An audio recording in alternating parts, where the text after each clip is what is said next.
Pemirsa, Kamis siang dua tersangka kasus tindak pidana korupsi penyelewengan APBDes dipindahkan ke rutan kelas 1 Kejaksaan Tinggi Surabaya.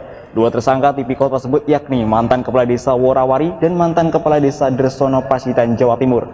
Kedua tersangka juga disangkakan pasal 2 dan 3 Undang-Undang Tipikor dengan hukuman di atas 9 tahun penjara. Dua tersangka tindak pidana korupsi penyelewengan APBDes Kamis siang dipindahkan dari Kejaksaan Negeri Pacitan menuju cabang rutan kelas 1 Kejaksaan Tinggi Surabaya.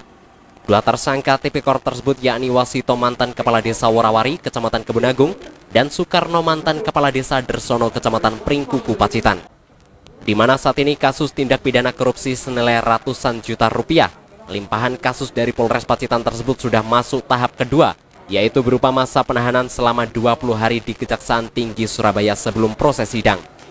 Penahanan kedua tersangka di cabang rutan kelas 1 Kejaksaan Tinggi Surabaya tersebut karena pertimbangan beberapa teknis, di antaranya untuk menghindari tersangka mengulangi perbuatannya ataupun melarikan diri hingga menghilangkan barang bukti. Kepala Seksi Tindak Pidana Khusus Kejaksaan Negeri Pacitan Didit Agung Nugroho menjelaskan, selain melimpahkan kedua tersangka, selaku jaksa penuntut umum juga telah melakukan penelitian barang bukti, di mana tersangka Wasito memiliki 26 barang bukti, pun tersangka Soekarno dengan 35 barang bukti berupa surat dan dokumen. Kedua tersangka juga disangkakan pasal 2 dan 3 Undang-Undang Tindak Pidana Korupsi dengan ancaman hukuman di atas 9 tahun penjara.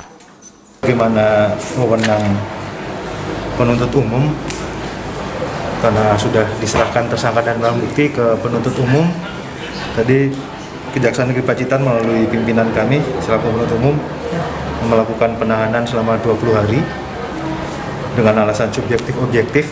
Saya teman-teman mengetahui dikhawatirkan melarikan diri, mengulangi perbuatan, menghilangkan barang bukti seperti itu. Alasan objektifnya disangkakan pasal yang Pak Yusak sampaikan, pasal 2 ayat 1, pasal 3 Undang-Undang Tipikor, diancam pidana 9 tahun atau lebih. Sebagai informasi, Wasito dan Soekarno merupakan mantan Kepala Desa Worawari dan Dersono yang terjerat kasus tindak pidana korupsi penyelewengan APBDes di masa pemerintahannya periode 2007-2019. Atas tindak pidana korupsi yang dilakukan oleh kedua tersangka, dalam hal ini negara mengalami kerugian sebesar 400 juta rupiah lebih.